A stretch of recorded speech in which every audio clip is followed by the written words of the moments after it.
Alors nous avons la représentation ici d'un maître probablement, d'un maître qui indique de l'index l'ouvrage achevé et entre les mains il tient un compas ouvert et il tient l'équerre que l'on appelait le gamma à l'époque. Il tient l'équerre entre les mains.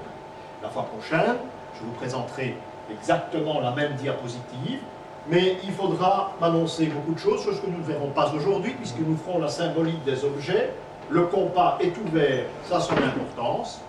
L'équerre se trouve derrière le compas, ça a une autre importance. Et le maître qui pointe de l'index un objet ou un autre personnage, ça a une troisième importance.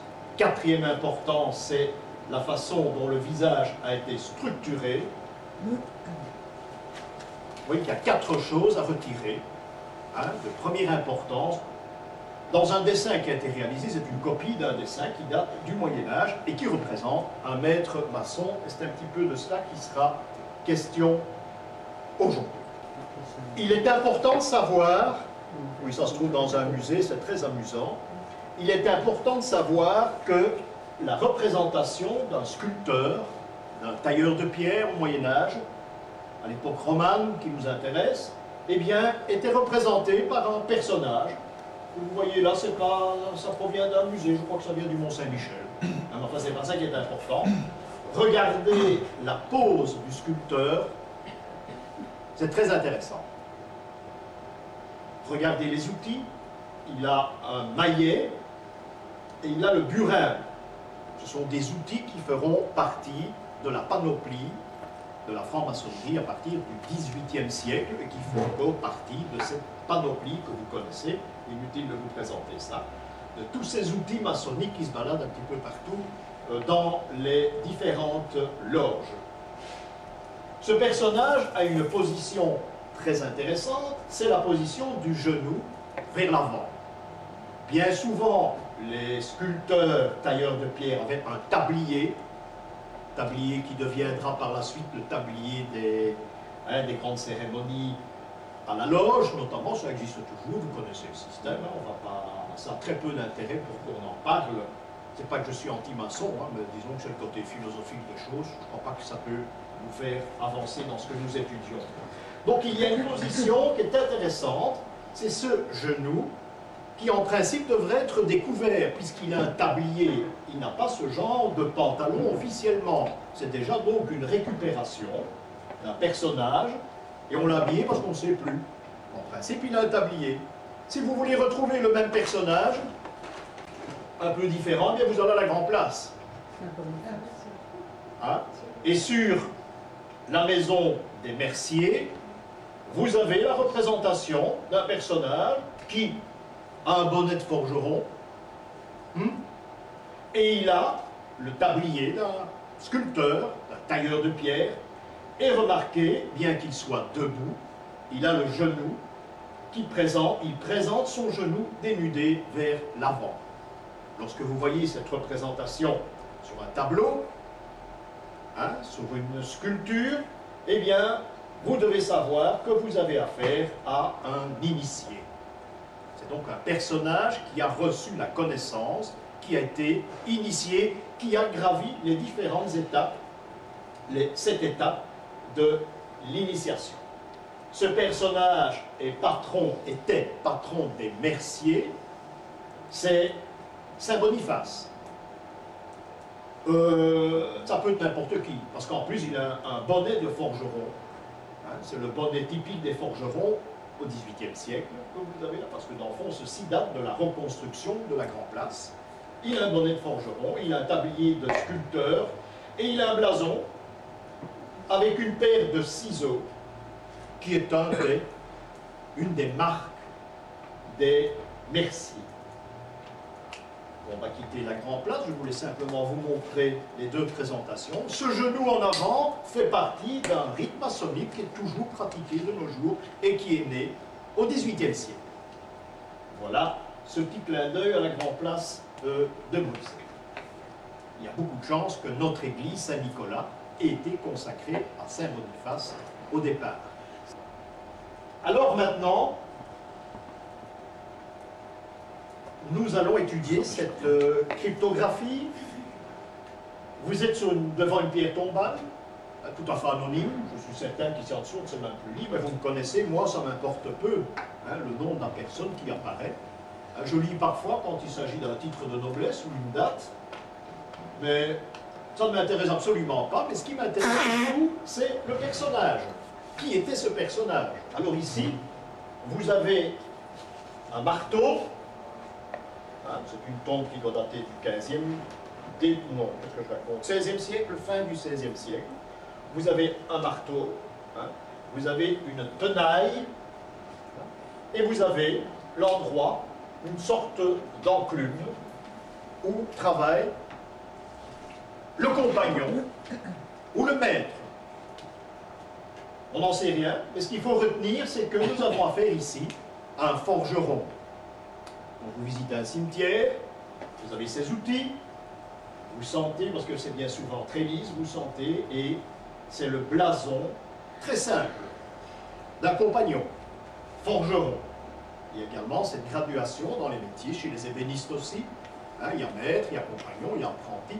Le premier degré en dessous de l'échelle. Vous savez, ou vous ne savez pas, que n'importe qui, à l'heure actuelle encore, n'importe qui, au Moyen-Âge, pouvait prendre un blason. L'épicier du coin, s'il pouvait se permettre de choisir un blason, il le faisait. Ce n'est pas réservé uniquement à une caste bourgeoise ou aristocratique, absolument pas. Voilà monsieur qui était forgeron, probablement compagnon, je dis probablement, s'il avait été maître, il y aurait un indice en plus. Il existe peut-être en dessous de la tombe, j'en sais rien, mais à vue de nez, comme ça, il s'agit d'un compagnon forgeron.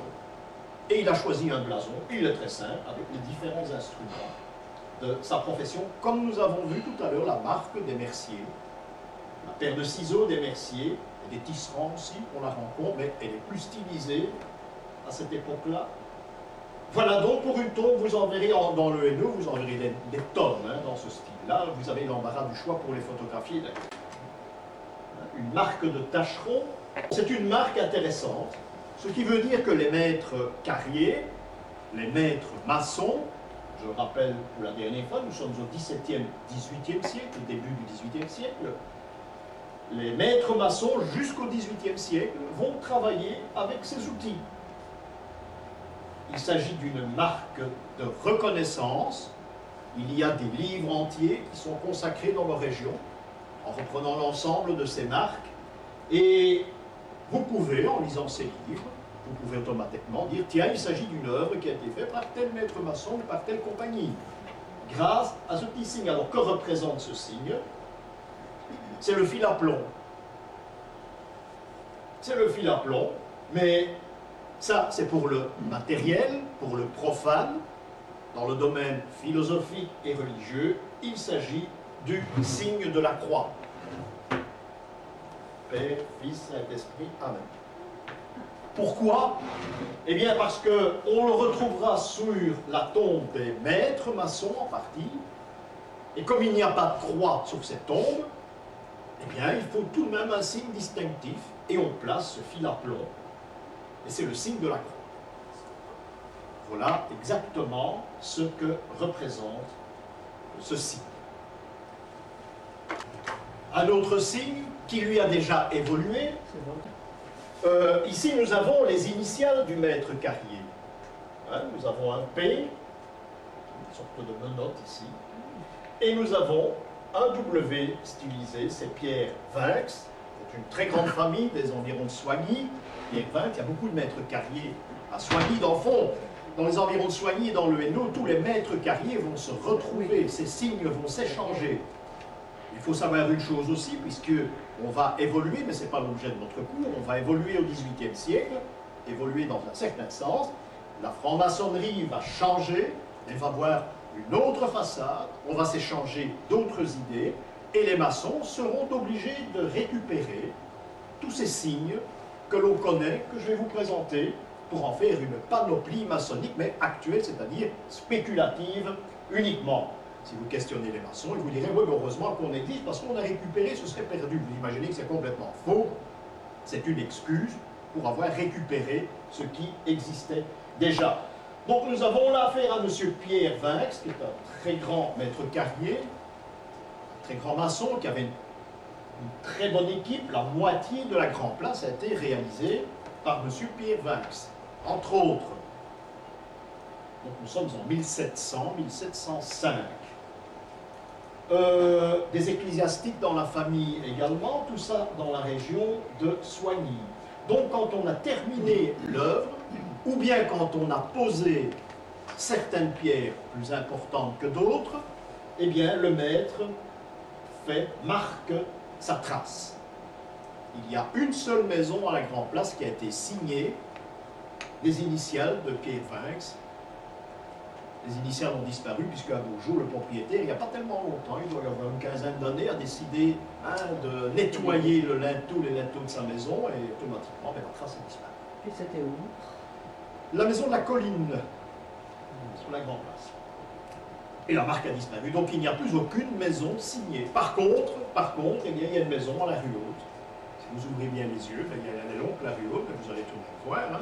Vous verrez les grands porches anciens et vous verrez la signature de Pierre Vinx à la rue Haute. C'est la seule que je connais encore à Bruxelles. Voilà un signe intéressant parce qu'il faut les étudier. Nous pouvons passer un séminaire avec tous ces signes, on en verra quelques-uns. C'est un signe qui est intéressant parce que au XVIe siècle, il s'agit du symbole de la toison d'or.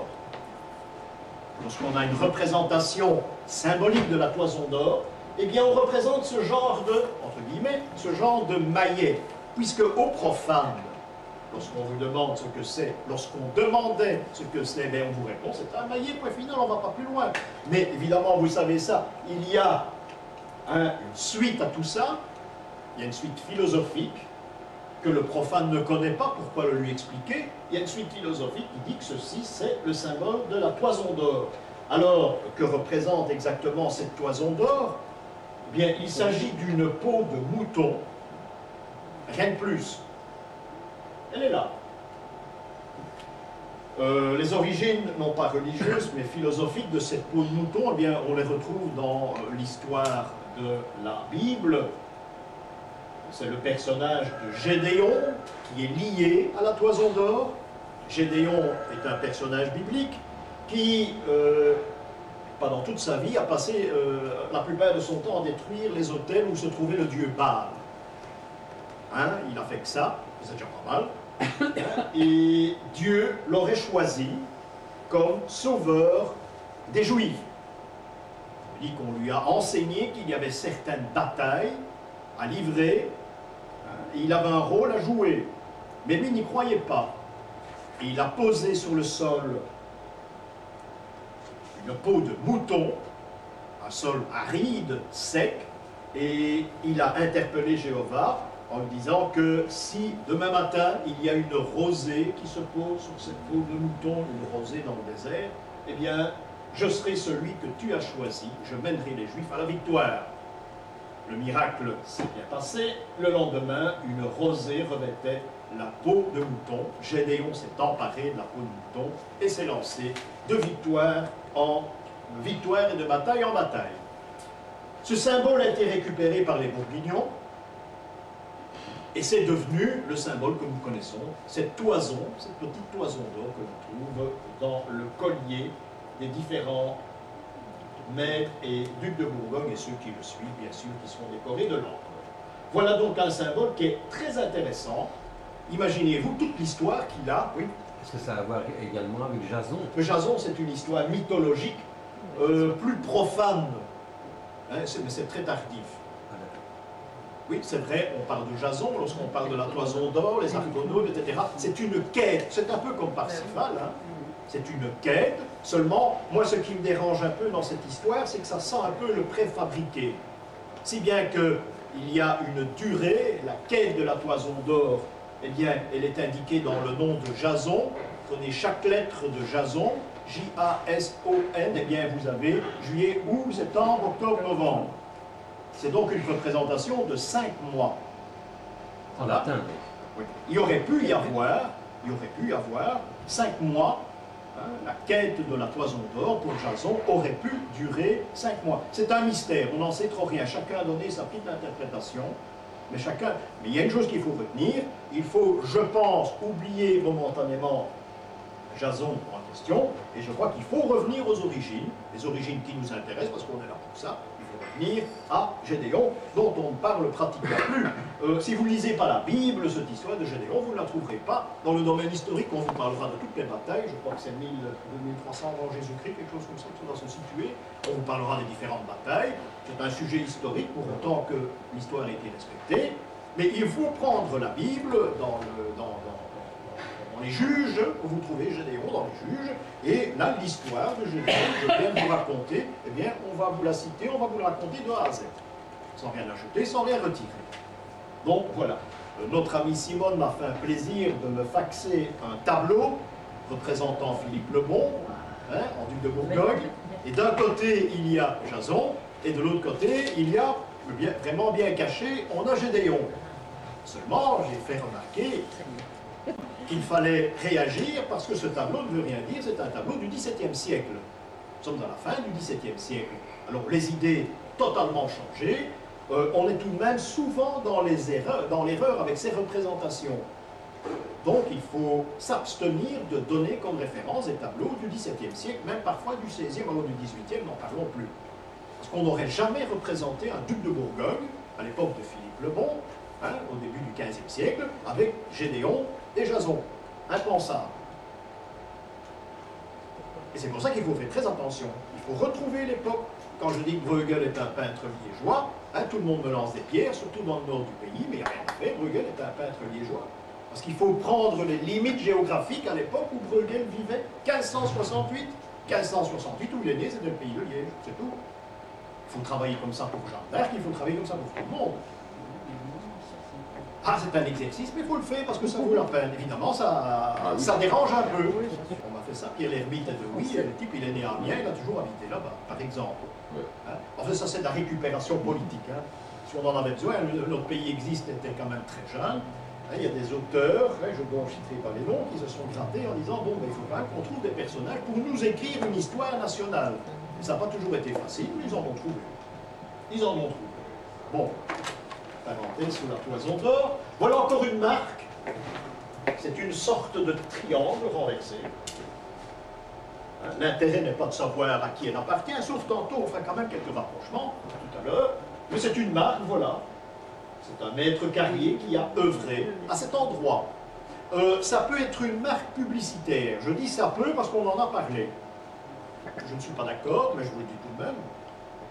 Pourquoi pas? Une marque publicitaire. Ça va naître en principe, les marques publicitaires au milieu du XVIIIe siècle, je crois qu'on en verra tout à l'heure. Marque publicitaire peut-être, moi j'irai plutôt sur le fait qu'il s'agit d'une protection. Il ne faut pas oublier que ces marques se trouvent dans des églises, à l'extérieur, à l'intérieur. Ici c'est un bâtiment tout à fait profane, je crois même que c'est un moulin à eau ici, qui a été marqué, seulement la procession passe à cet endroit. Il y a des processions, des vénérations, des pèlerins qui passent à cet endroit. Donc c'est une sorte de protection. On ne verra jamais ces marques à l'arrière d'une maison. Maintenant, je vous dis jamais, vous allez en voir une, vous allez vous dire, mais qu'est-ce qu'on m'a raconté? Absolument pas, parce qu'il se peut que l'arrière était devant jadis. C'est tout de même assez rare. Mais généralement, pour ma part, je parlerai uniquement de protection, un talisman. Voilà, pour moi c'est un talisman. Si vous visitez la Grèce antique, on vous le dira, il y a énormément de marques sous les pieds, mais c'était pour qu'on paye les ouvriers, c'est vrai aussi, mais pas chez nous. Je n'ai jamais rencontré une preuve, quelque chose qui tenait la route, comme quoi les ouvriers étaient payés suite aux marques, les différentes marques qui se trouvaient sur les pierres. En Grèce, oui. Donc, encore une fois, ne mélangeons pas les symboliques, parce que là c'est l'erreur d'ailleurs que beaucoup de personnes font, parce qu'on écrit des dictionnaires symboliques et on marque toute la tartine sur un signe, tout ce qu'on peut trouver, vous allez voir le triangle, vous avez 10 pages, et dans tous les pays du monde, dans toutes les régions, dans toutes les doctrines du monde, on vous parlera du triangle. Nous, ce qui nous intéresse, c'est l'époque romane dans nos régions. Et c'est déjà pas mal. Ici, c'est intéressant. Il s'agit d'une pierre tombale. Une pierre tombale qui est là. ici. C'est une dalle que l'on soulève, l'anneau se trouve là, nous ne le voyons pas, je devrais aller refaire cette photo. Et un maître maçon qui a œuvré d'un triangle, avec un petit quelque chose en plus là, il a œuvré, ça veut dire qu'il a signé l'œuvre, mais il est aussi tenu par le secret, par un secret. Il y a deux triangles, un petit peu comme le chapeau d'âne renversé. On doit pouvoir retrouver qui c'est, le problème n'est pas... Mais le problème, c'est que c'est une pierre tombale qui a été scellée et tenue au secret, puisque les maîtres maçons étaient également, comme les médecins, comme les avocats, étaient tenus au secret. Un secret professionnel. Ils ne peuvent pas divulguer qui s'y trouve, hein, sauf si on marque une pierre tombale avec des noms et des dates, etc. Mais ce n'était pas toujours le cas au Moyen-Âge. L'important de savoir, c'est que cette pierre a été scellée par le maître maçon qui a déposé là sa griffe. Cette pierre se trouve au Sablon, à l'église du Sablon. Hein, il m'arrive de faire visiter l'église et la dernière fois, je me suis coupé en 88 pour essayer de retrouver. Je trouvais que c'était plus moyen de la retrouver. Hein. J'étais pas avec vous, Mme Nieter. On avait un pied dans la tombe, mais pas le bon. Hein. Et finalement, je crois qu'on l'a retrouvé. C'est pas évident, c'est pas tellement grand ce truc. Puis il fait tellement noir dans l'église. Hein? C'est en train de château. Encore une fois, nous sommes sur une maison profane. Nous avons ce que l'on appelle un autre système de cryptographie. Ce sont des briques qui changent de couleur. C'est extrait, il y en a beaucoup, hein, c'est extrait de la façade. Ceci, ce sont des briques que l'on appelle briques espagnoles, hein, qui sont posées de façon différente. Je dis que l'on appelle, hein, c'est un nom qu'on a donné, comme ça on ne se trompe plus. C'est pour l'éternité des briques espagnoles, qui en principe doivent avoir 33 cm. C'est important ça. Et en principe. Hein. Cela représente, si vous voyez bien, si vous avez de bons yeux, si vous n'êtes pas daltonien comme moi, ça représente une rose. Une rose à 4 pétales. On aura surtout des roses la fois prochaine, parce que la moitié du cours, nous parlerons des roses, qui est très très important, symbolique. Vous avez ici ces 4 pétales. Rose. Plus bas, il y a une croix, un calvaire. Encore une fois, ces dessins géométriques sont placés le long de la chaussée. Protection peut-être encore. Signe qu'ici, il y a quelque chose à découvrir. Et ça, c'est plus intéressant. Très important ici, c'est un autre signe. C'est toujours dans la même maison. À l'extérieur, c'est une étoile. Étoile à 6 branches, c'est-à-dire 2 triangles. Et cette étoile s'appelle le sceau de Salomon. Le sceau de Salomon est important parce qu'il va être repris par des corporations, notamment certaines corporations de faiseurs de retables. À Malines, il y en a eu en Anvers aussi, plaçaient comme signature finale, il n'y a pas de nom, mais plaçaient le sceau de Salomon. Je crois qu'à la maison du roi, il y a un retable entier, sinon tu dois savoir ça. Il y a un retable entier qui est signé avec un sceau de Salomon et qui a été fait, je pense, à Malines. Et on met retable flamand, attention les enfants, c'est très dangereux ça. Brabançon. Ce qui est fait en Anvers, c'est du Brabançon, c'est pas du flamand. Hein. La Flandre, c'est de l'autre côté de la Dent. Hein. Ils avaient assez d'artistes très valables, un art qui existe pour essayer de grignoter. Ça, c'est flamand, c'est de l'autre côté de la Dent. Vous avez sous notre route, vous avez une grande bande, il y a marqué Flandre, le Brabant, elle existe toujours la bande. Elle est du 18e, mais elle existe toujours. C'est de l'autre côté de la bande. Hein? Donc ce qui est fait à Malines, c'est une œuvre brabançonne. Moi je m'amuse à Paris, comme ça c'est très amusant, dans les églises, il y a des étiquettes, retable flamand, je vais gentiment, je me brabançonne en dessous. Il y a des curés qui doivent se poser des questions. Hein? Ah, j'ai appris ça d'un maître, il faisait ça souvent, et ça l'amusait, mais en attendant. Ah ben, quand on met que c'est Moïse et que c'est Clovis en réalité, hein, ça ne tient pas debout. Hein. Et ça arrive en France. C'est un autre détail. Donc, le sceau de Salomon n'est pas l'étoile de David. Hein. Parce qu'à cette époque-là, on sait ce que représentait l'étoile de David, qui n'a absolument rien à voir avec le sens judaïque du terme. Ce qu'on appelle l'étoile de David est un emblème, mais c'est un peu nébuleux, mais enfin c'est un emblème qu'arboraient les ennemis d'Israël. Dans les hautes années bibliques, là-bas, dans l'Ancien Testament. Et c'est David qui aurait repris, on ne sait rien pourquoi, les Juifs pourront lui expliquer ça peut-être, quoique ils ne sont pas d'accord avec ça, il ne faut pas leur dire. Hein. Parce que moi, je me fais lyncher souvent dans des conversations de ce style, mais l'étoile de David se plaçait sous les boucliers d'une troupe ennemie d'Israël. Il y a eu un très grand combat, David est sorti vainqueur et il a repris ce symbole, qui n'est pas un symbole, c'est une marque. Et c'est devenu le symbole d'Israël. Mais nous travaillons à l'époque romane, ceci est un sceau de Salomon et le mot reste. On ne dirait jamais étoile de David en symbolique.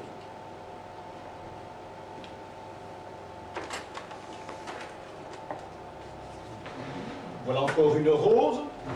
Excusez, mais c'est une anecdote, ça vaut la peine d'être raconté. Donc, le premier cours de symbolique a commencé sur le terrain, avec des représentations comme ça. J'ai certains problèmes de couleur. Hein. Et on me posait des questions, on me disait, mais je ne comprenais rien du tout, je ne voyais rien. Je dis, mais où, quoi, comment? Maintenant, ça m'a un peu venu, parce que j'ai tout de même un peu l'habitude. Mais à l'époque, je ne voyais rien. Hein. Ces deux tons, vous les voyez probablement, entendez-vous, mais ces deux tons qui se mélangent, je n'arrivais pas à construire une figure. C'était impossible. Maintenant, ça va un petit peu mieux, puis je n'ai pas. Hein, je les connais tout de même un peu. Aussi. Je ne les ai pas toutes, hein, je devrais les photographier, ça aussi. Vous avez également une rose. Et je ne pense pas que je l'ai. Il y a ici 2 bâtons de pèlerin. Alors, allez savoir, est-ce qu'il s'agit de la rose croix, quoi qu'il y ait une croix plus bas également, sur un calvaire. Et cette croix sur le calvaire est très importante. Quand vous trouverez une croix sur un calvaire en peinture, mais surtout en sculpture, il s'agit d'un endroit important où il y a des choses de première importance à trouver. Et ici, ça devient très gai. Les bâtons de pèlerin, eh bien, je crois que c'est une route de pèlerinage. Attention, il faut être prudent aussi, c'est pas parce qu'on dit pèlerinage qu'on dit Compostelle. Hein. Il faut aussi oublier ça de temps en temps. Il y avait d'autres pèlerinages chez nous, où il m'arrive encore de trouver des traces, et vous aussi, si vous allez vous promener le dimanche quand il fait beau, hein, dans la région de Nivelles par exemple, où je vais de temps en temps, il y a des petites chapelles avec des bâtons de pèlerin, Notre-Dame de Walcourt. Il y a un pèlerinage qui allait de nos régions à pied jusqu'au Walcourt. Le pèlerinage qui se passait là, c'était Notre-Dame de Halle. C'est indiqué nulle part, mais je ne vois que ce pèlerinage-là. C'est certainement pas pour indiquer le chemin de Compostelle. Seulement, il y a quelque chose à découvrir ici, certainement, parce qu'il y a un immense calvaire, 3 degrés, et une croix. Généralement, dans les anciennes abbayes, il est arrivé de découvrir cette croix sur un calvaire. 3 marches, 3 degrés, et il y avait un trésor à découvrir. Un trésor, attention, il faut savoir aussi ce que c'est qu'un trésor, c'est pas toujours des petites monnaies dans un tonnelet. Hein. Parfois ça arrive, mais il s'agit de toute autre chose qui nous intéresse certainement beaucoup plus. Alors, je vous ai dit que nous sommes à Braine-le-Château. Voilà ici encore une maison de Braine-le-Château, c'est une autre. On devine encore ici 4 pétales. Le rose, le 4 symbolise la foi, la terre, les ténèbres. Hein. On a remplacé les fenêtres ici à une certaine époque, puisqu'on a 2 bâtons ici, qui forment une croix. Bâton de pèlerin, plutôt, hein, croix de Saint-André. D'ailleurs, le symbole de la toison d'or, je crois qu'il a été pris ici sur un coin. Allez vous balader à Braine-le-Château, vous allez voir des trucs assez extraordinaires dans le domaine. Attention, tenant compte également que Braine-le-Château se trouvait jadis dans le Hainaut. Nous ne sommes pas en Brabant. Maintenant, nous sommes en Brabant depuis 1860, je crois, 1850. Nous sommes en Hainaut. Halle est en Hainaut. Les Flamands ne veulent pas en entendre parler, mais il suffit de voir l'ancien blason de Halle, il y a les 4 lions du Hainaut. C'est pas plus difficile. Et dans les bâtiments officiels, ils sont gravés pour l'éternité. C'est ça qu'il faut aller voir aussi. Donc, Braine-le-Château est dans le Hainaut, le pays des maîtres carriers. Alors, qu'y a-t-il de si important à Braine-le-Château? Eh bien, vous savez que chaque ville, à l'époque, a ses mesures. Napoléon n'existe pas encore, le mètre, on ne sait pas ce que c'est. Chaque ville a donc ses mesures de base. Bruxelles a ses mesures, Braine-le-Château, qui est une ville importante, ce n'est pas le village que nous connaissons, a ses mesures, Soigny a ses mesures, et elles varient de ville en ville.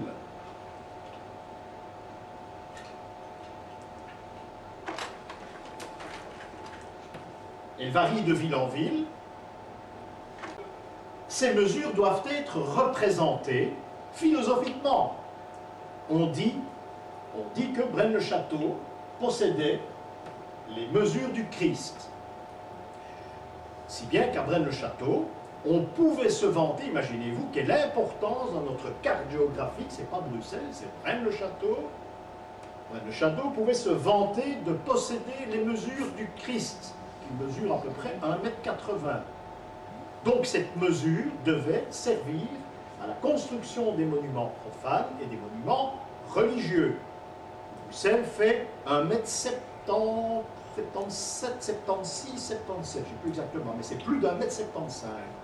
Ce qui veut dire que ces mesures ont été fixées une fois pour toutes à l'époque de Charlemagne, c'est quand même le 9e siècle, que ces mesures varient, donc au plus on va dans le nord, au plus ces mesures diminuent, au plus on descend vers le sud, au plus elles augmentent. Il y a un guide très précieux pour savoir que ces mesures ont été fixées à l'époque de Charlemagne, et que la capitale de l'empire de Charlemagne était Laon, en France. Ni Paris, ni Aix-la-Chapelle, ni rien de tout ça, c'était Laon qui était la capitale des Carolingiens. Le pied de Laon, ce qu'on appelait le pied de Laon, était le pied le plus grand de l'empire de Charlemagne.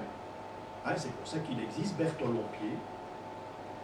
C'est un rappel mémotechnique, Bertholon-Pied n'avait pas des panneaux plus grands que les autres. C'est pour se rappeler que la mesure de base de l'Empire se trouvait à Laon. Et c'était le pied le plus grand, le plus long de l'Empire.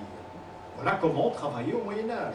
Donc on change de mesure. Si ces mesures sont valables pour les bâtiments, elles sont valables également pour vendre du tissu, par exemple. Imaginez comme c'est amusant, Une mesure de tissu, ça variait de ville en ville. Il ne fallait pas arranger le voisin. Donc, Braine-le-Château est un endroit magique, raison pour laquelle on trouve tous ces signes assez curieux, parce qu'on dit posséder à cet endroit les mesures du Christ, c'est-à-dire 1,80 m.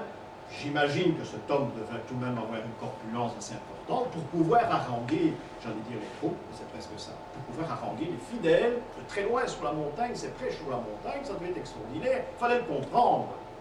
C'était pas magicien, s'il était thérapeute, il n'était certainement pas magicien. Donc il devait avoir en principe une corpulence assez forte. Et on a choisi, dans un premier temps, cette mesure d'1,80 m. Vous savez la retrouver, n'oubliez pas non plus que Braine-le-Château est entouré de 3 tumuli. C'est curieux aussi ça, avec 3 chapelles, elles existent toujours. Et dans une de ces 3 chapelles, il y en a peut-être qui m'ont accompagné là, mais il y a bien longtemps, si Philippe était là, il vous l'aurait confirmé, dans une de ces 3 chapelles, il suffit de pousser la porte, c'est la chapelle Sainte-Croix, d'aller dans un endroit où personne ne va, c'est-à-dire derrière la porte, on la claque, il y a là une tringle qui est vissée dans le mur, elle fait 1,80 m, ce sont les mesures du Christ. Alors moi je me pose une question sans rien savoir. Quelle importance devait avoir ce village à l'époque romane? Pourquoi là et pas ailleurs? Et ça c'est l'énigme. On ne peut pas y répondre et personne ne doit essayer d'y répondre, on ne comprendra jamais rien. Et ça c'est très important. L'église a été démolie. C'est une église qui est récente, avec le château malheureusement. Et il devait y avoir là des traces tout de même assez importantes qui pouvaient nous mettre sur la voie. Côté profane des choses, et on terminera là, la mesure doit bien s'obtenir d'une certaine façon. On n'a pas dit 1,80 m, c'est ici, non. Il y a un calcul savant, comme les bâtisseurs de cathédrales connaissaient ce calcul. Je ne vais pas vous le démontrer mathématiquement, mais je vais vous parler de ce calcul. Il s'agissait simplement de planter une pousse d'arbre, qu'on appelait un gnomon, une pousse d'arbre dans le sol, à une certaine période de l'année. Alors l'ombre que projetait cette pousse d'arbre aux 2 solstices, solstice d'été, solstice d'hiver, par un calcul abracadabrant, les prêtres, parce que c'était le rôle des prêtres à cette époque-là, les prêtres devaient vous donner la mesure officielle. Et c'est pour ça que ça varie de ville en ville, parce que la présentation de l'ombre du soleil aux deux solstices varie de ville en ville. À peu de choses près, mais ça varie. Voilà pour cette mesure. C'était le rôle des prêtres, cela. Fixer le calendrier, c'était le rôle des prêtres. Calculer le temps, c'était le rôle des prêtres aussi. Tout ça a bien changé maintenant. Nous allons quitter les marques des tailleurs de pierre et nous allons évoluer dans un autre domaine. Dans un autre domaine qui est les sculptures, les statues dans les églises. Il y a beaucoup de choses à dire sur les statues dans les églises, mais bien malheureusement, la plupart ont été déplacées. Seulement ici, nous sommes au XVIIe siècle, et le message est resté, ce message de l'initiation, parce que c'est vraiment de ça qu'il s'agit, est resté. Nous sommes à Soigny, il y a un quatuor d'apôtres, parce que généralement on voit les 4 évangélistes, hein, les 4 docteurs de l'Église, mais il y a ici un autre quatuor dont on ne parle jamais. On a eu l'occasion d'en parler à notre dernière excursion, à Nivelles, mais ici il est complet. Hein, nous sommes dans la grande nef de Soigny, il y a là 4 grandes statues, proéminentes. Il y a d'abord Saint-André, avec sa croix, qui deviendra la croix de Bourgogne, hein, qui sera d'ailleurs employée de triste mémoire pendant la Seconde Guerre mondiale. Hein, pourquoi croix de Bourgogne? Parce qu'on prétend que c'est Saint-André qui a converti les Bourguignons, qui sont les Burgondes à l'époque. Hein. Voilà pourquoi il a la croix de son supplice, qui deviendra la croix de Bourgogne. Alors André en grec c'est l'homme ici qui s'interroge et il demande le chemin de l'initiation, comment s'initier. Il faut prendre le personnage qui se trouve en face, à qui il s'adresse de la main, et ce personnage, vous l'avez reconnu, c'est Saint Jacques. Son bâton de pèlerin, gourde, il est un peu poussiéreux, c'est pas la dia, mais l'homme s'adresse à Saint Jacques qui lui dit pour s'initier, il faut partir, il faut marcher. C'est en marchant que l'on s'initie. Du regard, il ne regarde bien sûr pas André. Il regarde sur le côté une autre statue, une troisième, qui est Saint-Pierre. Saint-Pierre, lui, il possède les clés. Il ne regarde pas Saint-Jacques, il ne regarde pas Saint-André qui se trouve ici. Il ouvre les portes de l'initiation. C'est par lui qu'il faut passer. C'est lui qui donne la voie. Attention, ne confondez pas les deux églises, l'église de Pierre et l'église de Jean, qui sont tout à fait différentes. Ici, il s'agit uniquement de 2 clés. Et Pierre montre le 4e personnage, Saint Jean. Saint Jean qui est l'initié, qui est le soleil. Il y a un rappel que Saint Jean est le soleil. Vous avez son attribut qui est l'aigle, qui le regarde. Et l'aigle est le seul animal qui peut fixer le soleil sans fermer les yeux. Voilà pourquoi l'aigle est l'attribut de Saint Jean. Il tient une coupe avec un serpent. C'est un avertissement. Ne touchez pas à la connaissance si vous n'avez pas suivi l'initiation. La connaissance peut être à la fois bénéfique, mais maléfique également. L'histoire nous raconte que Jean aurait été tenté par le grand prêtre de Diane, je pense, et on lui aurait dit, bon, ton Dieu va te sauver, tu bois cette coupe, et la coupe est empoisonnée. Il l'a fait, il a bu, ben, il est toujours là. Ça, c'est une historiette que l'on a ajoutée à l'histoire initiatique de Jean, qui est lui, le patron des initiés. Remarquez une chose ici, on ne parle pas du Christ. On ne parle pas de Dieu. On parlera de Dieu le Père quand il s'agira d'être le grand architecte plus tard. Mais ici, l'initié, c'est Saint Jean. Curieusement, Saint Jean sera également un des 2 patrons des Templiers. Saint Jean l'Évangéliste et Saint Jean Baptiste. Saint Jean l'Évangéliste est toujours un berge.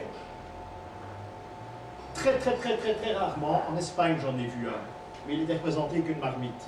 Parce qu'en Espagne, dans les attributs, on les mélange, ils ont toujours raison, mais on les mélange, on prend des repères dans les évangiles qu'on ne lit pas généralement et on lui met un attribut canon. En Espagne, on verra Saint Jean, non pas avec l'aigle, mais avec une marmite.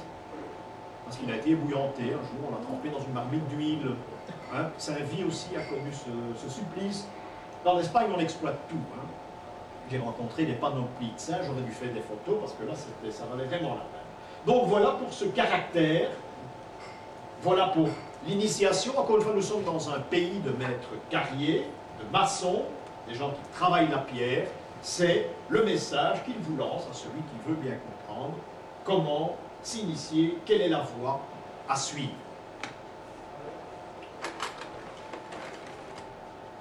Également à Soigny, nous avons une représentation d'une vierge, la Vierge de la connaissance. Elle allait l'enfant Jésus et elle lui présente un livre ouvert. Nous verrons, lorsque nous étudierons les objets dans la symbolique, le livre a énormément d'importance, mais ça dépend comment il est représenté. Ici, le livre est ouvert, c'est la Vierge de la connaissance.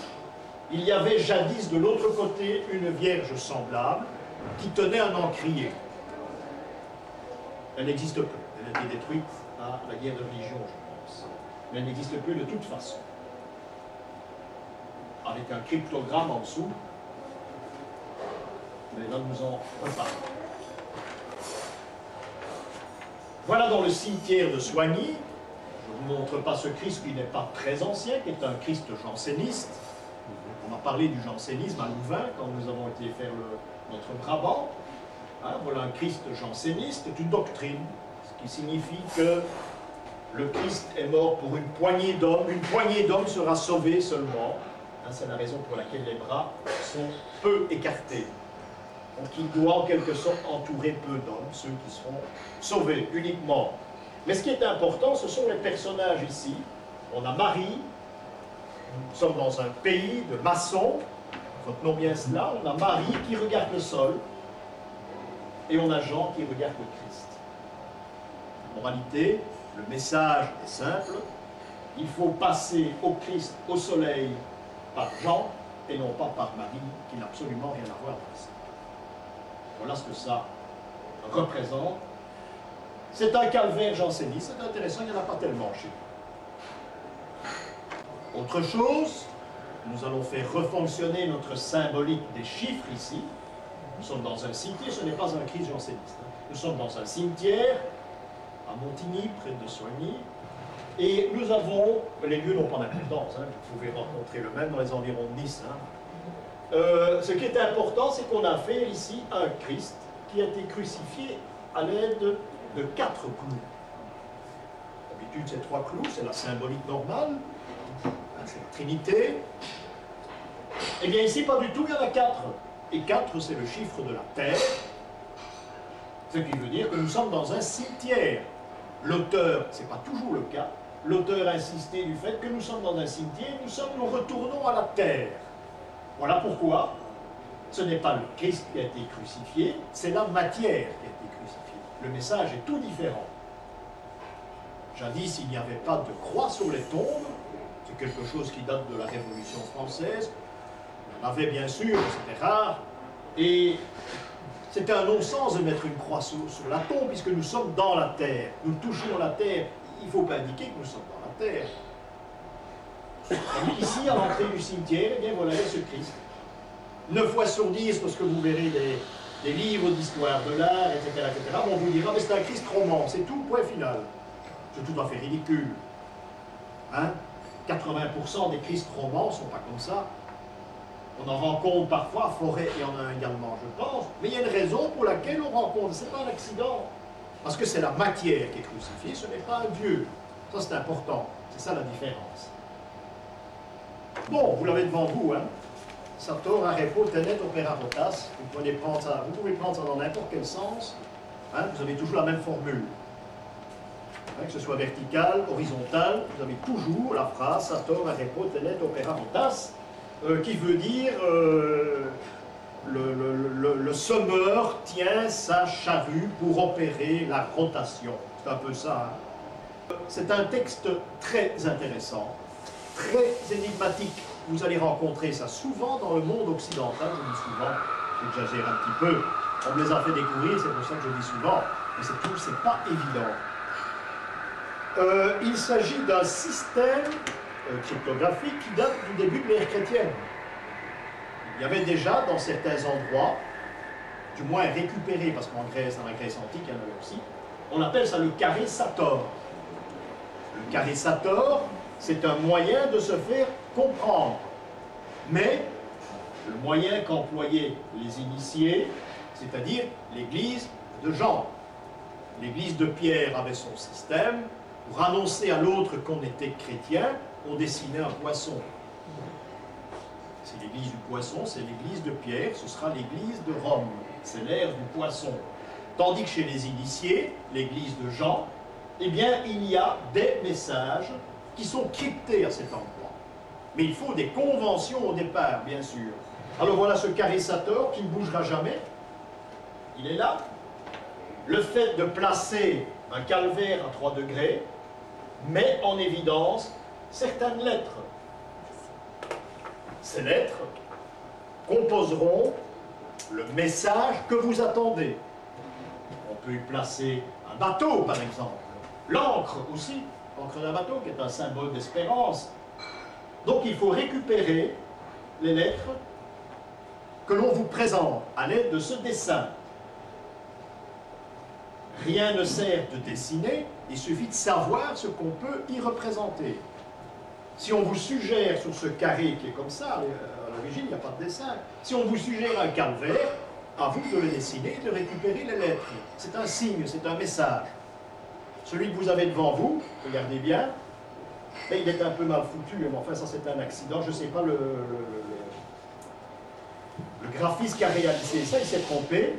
Vous avez la clé au départ, vous l'avez à droite, c'est un trident. Ce trident, vous allez le rencontrer sur certaines tombes, dans le Hainaut par exemple, il m'est arrivé de retrouver ce trident qui était la marque d'une famille hainouière. Voilà, je vous explique comment fonctionne le système. Vous placez ce trident sur le carré Sator, vous ne faites pas comme le dessinateur, vous relevez d'un rang. Ça veut dire que ce trident prendra la place du S-A-R-E-P-O-R et du N-E-T. Il faut remonter d'un rang, là. C'est Arepo et pas net, hein. Il s'est trompé le type ici, je ne sais pas pourquoi il a fait ça. Ce qui veut dire qu'en mettant le trident sur le carré Sator, vous allez extraire toutes les lettres de Paternoster. Ça va? Faites une croix en dessous de ces lettres, parce que le dessin est mal fait. Donc vous placez sur le carré Sator le trident, et vont apparaître les lettres qui vont former le mot Paternoster. Ça y est? Oui. Paternoster est un nom qui est typiquement des endroits de Mont-Soigny par là. Hein, Paternoster, il y en aura à Bruxelles aussi, mais ce sont des immigrés. Et Paternoster, qui est également Nopère, c'est l'évolution du nom. Les carriers Paternoster prendront cet attribut comme marque de travail. Donc on savait automatiquement qu'il s'agissait de la famille Paternoster, mais en plus, on connaissait l'emploi de ce trident et ce qu'on pouvait en faire. Un petit mot sur ce carré Sator, parce qu'on peut faire des séances entières. On vous demande de déposer quelque chose. Une barque, l'ancre d'un bateau, je ne sais pas si j'ai pas l'exemple. Mais voilà, l'ancre du bateau. Hein, même chose. Il y a des lettres à retenir. Là, là, là. Il y a un autre message, c'est différent. Les premiers chrétiens, l'église de Jean, hein, s'exprimaient de cette façon-là quand on avait un message à donner. On savait les lettres, on disait encre, et on savait qu'en plaçant l'encre, on avait le message. Il y a des navires aussi. Alors il y a une chose assez curieuse, c'est qu'on le rencontre parfois des anciens, on en rencontre parfois des nouveaux. Je suis dans la région de Carcassonne un jour, et je dois visiter des grottes Saint-Antoine, qui sont à une profondeur, déjà je ne suis jamais descendu si bas dans la terre, moi je pense qu'on venait de haut. Et quand j'ai vu le fond du gouffre, j'ai dit, bon aussi, moi je ne remonterai plus jamais d'ici. Encore une fois, j'ai dit, mais j'y vais. Et j'étais très très très profond. Et dans cette grotte, il y a une statue de Saint-Antoine. Et derrière la statue de Saint-Antoine, il y avait le carré Sator. Ne me demandez pas pourquoi, j'en sais rien. Ça valait vraiment le fait de descendre très bas pour monter là sur une autre aventure. J'ai découché très tôt ce jour-là, je crois. Mais j'ai découvert un charissator. Alors on m'en a fait découvrir d'autres, et là ça devient très intéressant, mais tout à fait énigmatique. Les lieux importants du passage de Jeanne d'Arc, eh bien à chaque lieu, il y a un charissator. Pourquoi? J'en sais absolument rien, personne ne peut répondre à cette question. Mais l'épopée de Jeanne d'Arc, eh bien, à des endroits, à Chinon par exemple, il y a un charissator. Ailleurs aussi, il y a d'autres endroits nettement moins connus, où il y a à chaque fois un charissator. On ne peut pas expliquer pourquoi. Une autre marque aussi, mais malheureusement je n'en ai pas, parce que chez nous il n'y en a pas, je pense, c'est le fer à planche. Le fer à planche, c'est un fer à cheval très simple, mais qui est relié en dessous. J'ai un jour rencontré un maître forgeron sous les bords de la Meuse qui m'a montré des fers à planche, on les emploie toujours, et c'est lui qui m'a appris, dans son jargon, le jargon de son métier, que c'est le fer que l'on plaçait aux chevaux qui avaient les pieds plats. Il y avait certaines difficultés à avancer, ça correspondait chez l'humain à des pieds plats. On mettait un fer à planche. Également, près de ces charissator, en France, il y a des fers à planche qui sont gravés dans les murs. Vous ne les trouverez pas sur la grande place, ni dans une rue. Il faut aller dans une ferme, il faut arracher le foin du mur, faire reculer la vache ou le cheval, et là vous verrez le charissator, vous verrez le fer à planche. Et quand on fait ça sur 1000 km, c'est pas évident, à condition d'avoir quelqu'un qui est initié et qui sait très bien où toutes ces indications se trouvent. Donc voilà pour ce charissator qui est très énigmatique, vous en avez un. Hostie, soleil, hein. Et alors ici, un crâne et des os, qui a deux significations. Il y en a même une troisième. Ici, on peut dire que tu es poussière et tu retourneras en poussière, ou bien le jugement dernier. Alors restons dans le domaine très profane, avis aux éventuels profanateurs, entrée interdite. Au-dessus, nous avons la croix qui a été rajoutée. Hein. Il n'y avait pas de croix. Hein. Seulement, il y a eu toute une équipe dans l'église qui a travaillé pour mettre des croix partout, à une certaine époque. Le globe terrestre, on a le Graal, c'est le nom que je donne à cette représentation, qui est le calice, mais nous avons étudié le Graal, c'est autre chose. L'hostie, qui est le soleil, la couronne qui couronne la Vierge, pour autant qu'il y ait toujours une Vierge à cet endroit. Hein. Alors en dessous, nous avons les fémurs et le crâne, interdits aux profanateurs.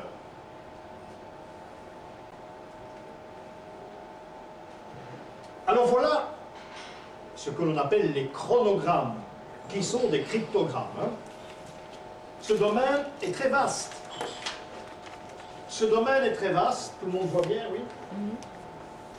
Je crois qu'on en a déjà étudié plusieurs. Nous sommes à Soigny. Bien souvent, c'est toujours des phrases latines. Ici, elle est assez courte, on ne s'est pas se tromper. Hein, Soigny, consacré à Saint-Vincent. C'est l'hôtel de Saint-Vincent, à Soigny. Vous visitez la collégiale, hein, très, très, très intéressant dans le domaine de la symbolique. Cet hôtel a été consacré, le devant de l'hôtel a été consacré à Saint-Martin. Symboliquement, Saint-Martin y a placé son manteau.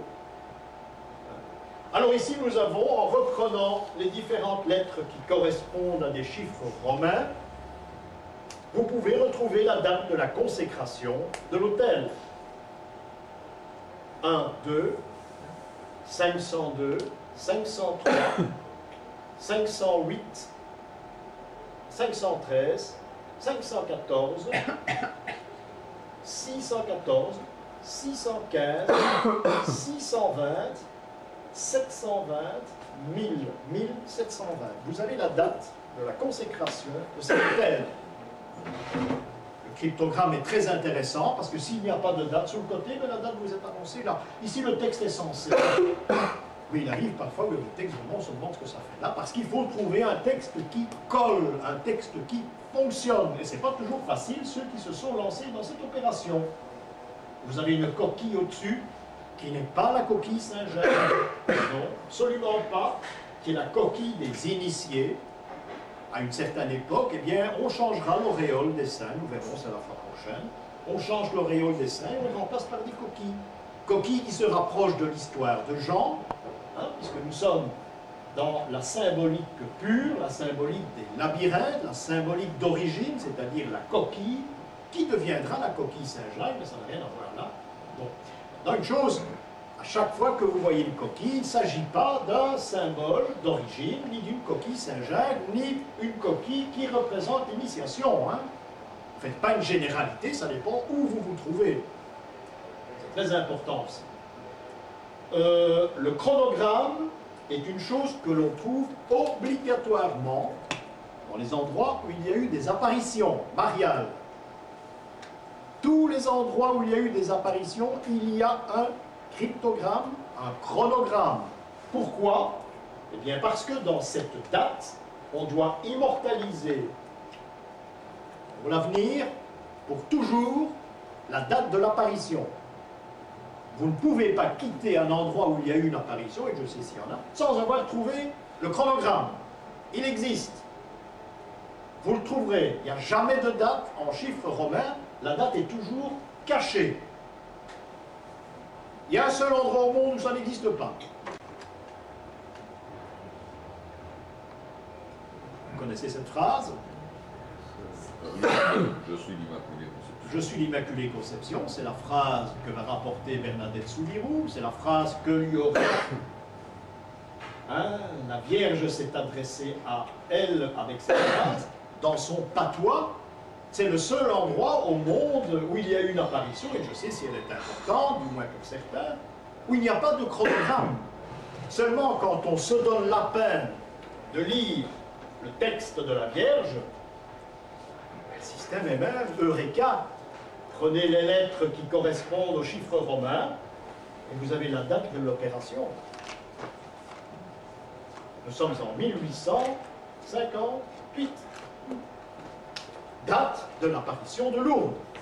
Donc, on s'est donné la peine, attention, ça va très loin, on s'est donné la peine d'aller rechercher un endroit où ça peut coller. Si elle s'était exprimée en français, la Vierge, ou en latin, ça ne marchait pas. Hein?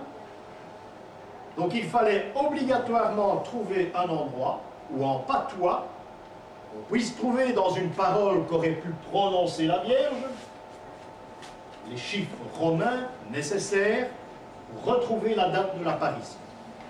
C'est un calcul savant extraordinaire. Et là, il a eu lieu. Historiquement parlant, ben, ça n'a rien à voir avec la symbolique, Lourdes serait un cadeau de Napoléon III à Eugénie. Eugénie qui était très croyante. Hein, il y en a trois, il y a Fabiola, il y a Eugénie et Isabelle, l'infante. Hein, ce sont des personnages dont on peut parler de croyants, des grands mystiques. Hein, eh bien, Eugénie aurait reçu ce cadeau de Napoléon III. Seulement, cette apparition, il y a un problème, il fallait choisir encore une fois un endroit où il y a un patois où ça marche. Et là, ça marche bien. Voilà.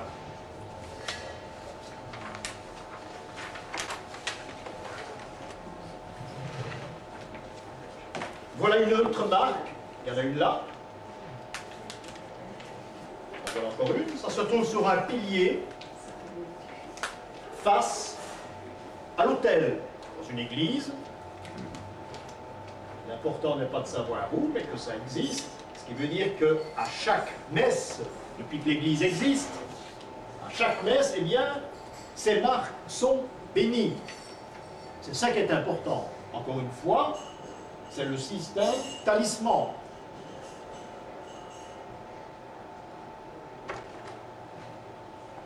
Voilà une chose qui est assez rare. On a vu le système des marques. Hein, on retrouve par ces cryptogrammes les maîtres d'œuvre. Eh bien ici, nous sommes tout au début du XVIIIe siècle, sur une pierre tombale, encore une fois Soigny. Soigny est riche. Hein. Vous retrouvez ici Nicolas de Moulins, hein, à Écosine, sculpteur. C'est une des plus anciennes marques de publicité, hein, que l'on retrouve sur une pierre tombale. Vous avez vu jusqu'à présent, ça ne se faisait pas. Ici, eh bien, c'est une publicité. C'est comme maintenant dans nos cimetières, il y a toujours la petite plaque de celui qui a confectionné la tombe. Eh bien voilà, nous sommes au XVIIIe siècle. Je crois que c'est une des plus anciennes que j'ai trouvées.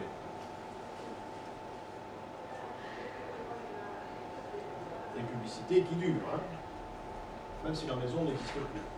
Le moulin est aussi dans les environs. Casteau, c'est l'entrée d'un relais de poste, qui était un des postes frontières à les révolutions entre l'Empire et la France, le royaume de France. C'est pour ça qu'il y avait un relais d'ailleurs.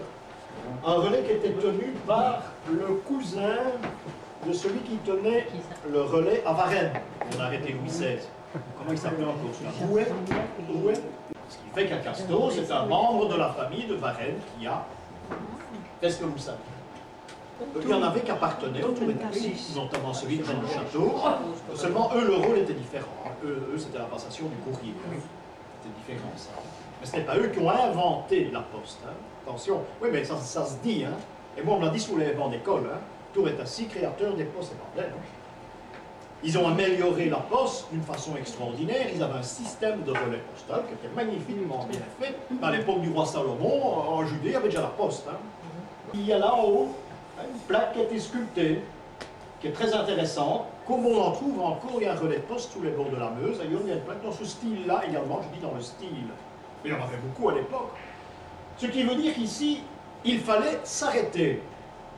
C'est un endroit où on conseillait, employons un mot d'aujourd'hui, à l'intellectuel de s'arrêter. C'est une plaque qui date du XVIIIe siècle. Le XVIIIe siècle, c'est l'époque où la franc-maçonnerie passera du système opératif au système spéculatif. Ça veut dire que les francs-maçons, ce ne sont plus des gens qui travaillent la pierre, hein, qui bâtissent les cathédrales, hein, les bâtiments civils également, non. Cette franc-maçonnerie-là va disparaître, va être récupérée par ceux que l'on appellera les spéculatifs, c'est-à-dire qu'on parlera philosophie surtout. On s'échangera des principes, des idées, et on parlera surtout philosophie. Tout va changer. Ce qui veut dire que le relais de Casteau est un endroit que l'on annonce, voilà cette plaque, un endroit que l'on annonce comme étant un endroit où on peut s'initier. Donc, cette nouvelle franc-maçonnerie existe, elle est née en 1717 à Édimbourg, et je peux affirmer que cet endroit, vous avez vu la plaque, eh bien, c'est là qu'est née la première loge maçonnique chez nous dans nos régions. Nous sommes là, à la frontière française. Mais nous sommes encore dans les Pays-Bas, c'est-à-dire dans l'Empire autrichien. Immédiatement après ce relais de poste, par une route en direction de Soigny et Bruxelles, la route du Prince de Ligne, on appelle, la route que va emprunter Saint-Germain, notamment pour venir chez nous. Hein? Et sur cette route, on trouve immédiatement, avant la frontière, on trouve ce relais. Les loges maçonniques sont nées là, peut-être dans cette auberge, peut-être à 3-4 km de là, parce qu'en principe, la première loge s'est installée à Mons. Elle existe toujours d'ailleurs, mais elle a été rebâtie. Hein. Et devant chaque loge où on se réunissait à cette époque, il existe un relais de poste. Et ça, c'est très curieux. Vous preniez Mons, Bruxelles et ailleurs, il y a toujours une auberge, un relais de poste, à côté ou en face d'une loge. C'est intéressant à constater. Vous allez à Mons, je ne sais plus le nom de la rue, il y a une loge maçonnique qui est très belle extérieurement, ça fait Ancienne Égypte, 1860. Vous traversez la rue, l'ancien relais existe encore, il est en face. Ce qui veut dire qu'il y a une concordance entre le relais de poste et la première loge maçonnique. Donc ce sont des gens qui voyagent. Comment est née la première loge maçonnique chez nous? Après ça, j'ai arrêté, ça ne fait pas l'objet de la conférence. Comment elle est née? Eh bien, ce sont des soldats anglais, irlandais, qui ont rencontré des soldats français à cet endroit-là où ils étaient cantonnés, et on a parlé. Voilà comment vont naître ces loges. D'où vient le mot loge? Quelqu'un peut répondre à ça? La loge se trouvait généralement à l'entrée d'une église. Quand on travaillait à l'église, il y avait même à l'église Saint-Gudule, je crois, qu'il y a l'entrée des loges, je crois que le nom est pris encore, où les maçons se réunissaient à la pause, on discutait les plans, etc. Il y avait un endroit qui était réservé pour ces gens qui travaillaient la pierre. Bon, maintenant le mot loge, d'où vient-il? La loge, c'est l'endroit où se nourrit l'âne. L'âne, c'est une loge, on lui place sa nourriture, et il se nourrit dans une loge. Alors pourquoi ce rapport entre la franc-maçonnerie, les initiés et l'âme? Nous l'avons vu il y a peu de temps. L'âme est l'animal qui peut s'initier. C'est un profane. Seulement c'est un profane qui peut assimiler une matière initiatique. La preuve, il a de longues oreilles. On a dit ça il n'y a pas tellement longtemps. Donc la représentation de l'âme est symbolique. On en a fait bien sûr quand on n'a plus rien compris. Hein, on a fait le bonnet d'âne dans les écoles, etc. C'est parce qu'on n'a rien compris. Ou bien un prof a peut-être bien compris qu'en mettant un bonnet d'âne, il prouve à tout le monde que celui-là, c'est pas un imbécile. Ça m'étonnerait. On n'a plus des profs comme ça. Hein. Ça n'empêche, hein, tout était très beau. Hein. Hein, mais le gosse comprenait. Alors, la signification, bon, il faut la chercher dans la mythologie. Hein, il y a Apulée qui est un poète. Hein, et Apulée veut faire des choses qu'il ne doit pas faire. Il n'est pas initié. Il se trouve chez une sorte de fée, de mégère, de sorcière. Et il veut employer un onguent. Il n'a pas le droit de l'employer. Si bien que la sorcière en question le condamne à être transformé en âne. Ses longues oreilles, en partant du principe qu'Apulée est un personnage qui mérite d'être initié, mais il faut lui faire d'avance des épreuves. Il doit subir des épreuves. Et Apulée va suivre des épreuves jusqu'au jour, et ça ce sont les paroles de la mythologique, tu deviendras un homme le jour où tu pourras brouter des roses. Et finalement, l'âne est un animal d'ailleurs qui peut manger des épines. Hein. C'est curieux aussi ça. Hein? L'âne, il va se transformer en homme parce qu'il a subi les épreuves, il est initié, c'est une image, et l'âne deviendra homme. Voilà pourquoi chez les maçons, l'âne a une très grande importance. Nous verrons, il y a dans l'histoire biblique et symbolique, il y a à un moment où il y a une initiation, il y a un âne, obligatoirement. Hein? Prenez Jésus qui fouille en Égypte pour recevoir son initiation, sa famille sera un âne. Prenez l'entrée à Jérusalem, qui est un moment extraordinaire dans l'histoire des évangiles, qui est une clé en quelque sorte, et Jésus entre sur un âne. Et l'âne se trouve à la mangeoire dans la crèche, il est dans sa loge. Les maçons n'ont pas poussé si loin, hein, parce qu'ils ne veulent pas entendre parler de crèche. Hein. Enfin, n'empêche, à l'entrée de toutes les cathédrales et des églises importantes, il y a la représentation d'un âne. Vous ne le voyez pas, il faut chercher, vous le trouverez. Il y a un âne. Donc, c'est dire que l'âne est un animal qui a énormément d'importance, parce qu'il vous accueille dans une cathédrale. À Général, il y a l'âne qui vous accueille. Bon, là, il faut quand même le trouver, mais il est toujours à l'extérieur. Parce que ça vous prouve qu'ici, il y a une initiation à recueillir, il y a quelque chose d'important à cet endroit. Vous êtes capable, puisque vous entrez, vous êtes capable de réceptionner ce message. Donc il y a un âne avec des grandes oreilles. Parfois vous verrez la trace où il se trouvait. Parce que l'Église a sabré aussi à un moment donné. Quelques jours, je ne sais pas faire soit. L'Église a sabré une certaine... Bon, revenons ici. Nous quittons les loges. Et au XVIIIe siècle, l'initié qui passait là, eh bien, il avait affaire à ce message qui est assez contradictoire. Dans ce sens que, en 1745, nous ne pouvons pas être dans la poste royale. Nous sommes dans les Pays-Bas. Les Pays-Bas, c'est un empire. Il ne peut pas y avoir le mot royal. Ça, c'est déjà quelque chose de très grave et inexpliqué. Inexpliqué, du moins, quand vous voyez la plaque. Il y a une explication. Commençons par les débuts. Il y a dans cette représentation, il y a un signe d'accueil, de bienvenue. Je ne sais pas s'il y en a parmi vous qui étudient le tarot, mais ici, on a repris des signes du tarot, hein, la coupe et le denier. Hein, deux deniers, deux de coupe signifie bienvenue en langage du tarot. Tout le monde ne connaît pas le tarot, ne connaissait pas le tarot au XVIIIe siècle. Mais il faut savoir une chose, c'est des recherches qui ont été faites dans la région. Il y avait des gitans qui procédaient à l'orpaillage. Ils avaient reçu une autorisation de Marie-Thérèse d'Autriche pour chercher de l'or. On trouvait de l'or à cette époque-là, dans nos régions en Hainaut, en Ardennes. En Ardennes, on trouvait beaucoup d'or. Hein. Enfin, beaucoup d'or, ce n'était pas comme en Amérique du Sud, mais on trouvait de l'or. J'ai assisté à une conférence il n'y a pas longtemps sur tous ces gars qui sont partis de tous les pays, ces fameux chercheurs d'or. C'est passionnant, hein, on peut écrire des livres sur ces gens-là. C'est fabuleusement intéressant. Bon, Ici, c'est un petit niveau, hein, c'est pas la même chose.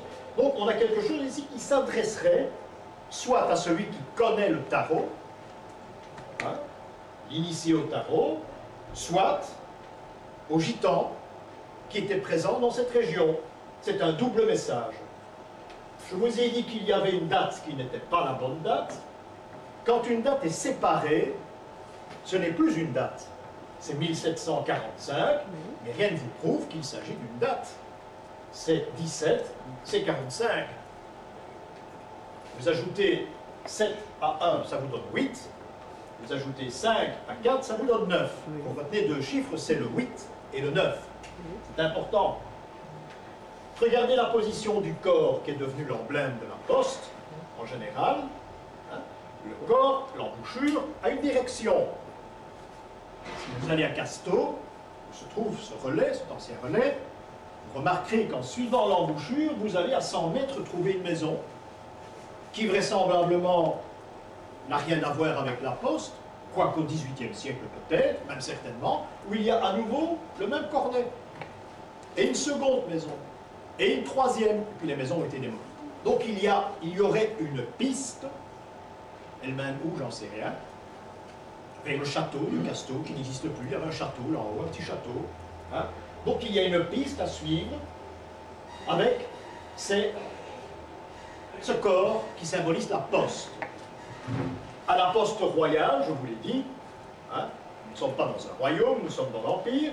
Comptez le nombre de lettres. 1, 2, 3, 4, 5, 6, 7, 8, 9, 10, 11. J'ai compté 11, il y en a 12. Et pour qu'on ait le chiffre 12, qui est le chiffre de l'initié, de celui et de ceux qui ont la connaissance, on a dû joindre le T et le E pour en faire une seule lettre et ne pas accorder le mot royal. Et vous avez 12 lettres. Donc, bienvenue au relais de poste, à celui qui s'intéresse à la connaissance et à l'initiation. Ça, c'est le premier pas, c'est connaître à cet endroit ce qu'on peut y trouver, c'est-à-dire parler. Je répète, nous ne sommes plus dans la maçonnerie opérative où on grave, on est dans une maçonnerie philosophique qui existe encore maintenant, en principe. Hein, ça a évolué d'une certaine façon, mais cette franc-maçonnerie est la même, et c'est comme ça que le comte de Saint-Germain, en passant dans nos régions, va s'arrêter à cet endroit. Il est prouvé qu'il s'est restauré, là, il a passé quelque temps, et c'est là qu'il a été prévenu par les émissaires, par les postiers, les maîtres de poste. Charles de Lorraine a été prévenu de son arrivée. Ça a duré très peu de temps. On savait que Saint-Germain était là. C'est une araignée qui fonctionnait magnifiquement bien. Donc, ce que je ne vous montre pas, il y a des petites fleurs. Elles sont au nombre de 12 tout au-dessus. Vous voyez, là, une là. Hein, on n'a pas le cadre complet, il n'a pas été dessiné. Mais si vous allez sur place, vous verrez ça. Il y a 12 petites fleurs qui font tout le tour. Pendant l'étape suivante. Voilà un système qui est vieux comme le monde, qui est le système du décryptement à la citale. C'est un système que l'on rencontre chez les Grecs, dans l'Antiquité, et c'est une façon de faire propager des messages, d'adresser des messages à des personnes qui sont initiées, uniquement. Comment procèdons-nous? Eh bien, c'est un message que l'on a envoyé à un autre officier, par exemple. Les troupes grecques doivent envoyer un message à l'officier qui se trouve de l'autre côté de la colline. Eh bien, on a envoyé le moyen de la citale. Si bien qu'ils étaient censés tenir un bâton, de même grosseur, le bâton de maréchal vient de là, hein.